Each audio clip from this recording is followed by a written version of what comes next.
eh punuan, dahil magpipiesta yata sa norte. Pagsakay ko sa Victory Liner, nakaupo ako eh. Eh may sumakay na may edad. Tumayo, nakatayo eh. Naawa ngayon si Rico Boy. Sabi ko, ay. Take my seat. Diyos ko, hanggang Santiago City pala yun. Buhay naman ko, sabi ko. Nawala yung kanon mo ko, Pik.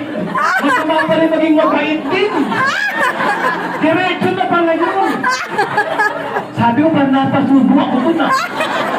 Kaya pa nag-i-stop over, sabi ko, Manong, palitan naman tayo, Manong.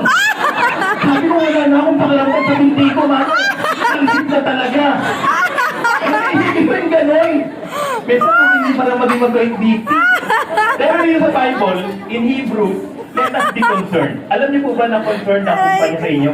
Yes! Palakpak po. Alam niyo ba na concerned si Brett Alex sa inyo? Yes! Alam niyo ba concerned ang mga vice president sa inyo? Yes! At alam niyo ba kung bakit kayo inimbita ng mga nag-imbita sa inyo? Dahil concerned sila sa buhay niyo? Yes! Dahil sa totoo lang, kahit magbayad kayong lahat ngayon ng 3,888.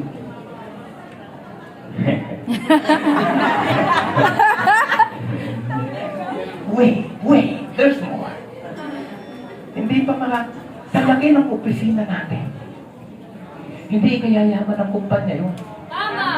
But what we did, the company, binibigyan kayo ng opportunity. Bakit? Kasi concerned sila sa atin. Yes! Ang edad ko ngayon, T1. Huwag nilang hulaan naman. Hindi nabibilang sa gatla ng noo yan. Ako ngayon, may tatlo akong anak, andyan yung asawa ko sa likuran. Bakit ako narito ngayon? It is not because of myself alone. Real to. Sino sa inyo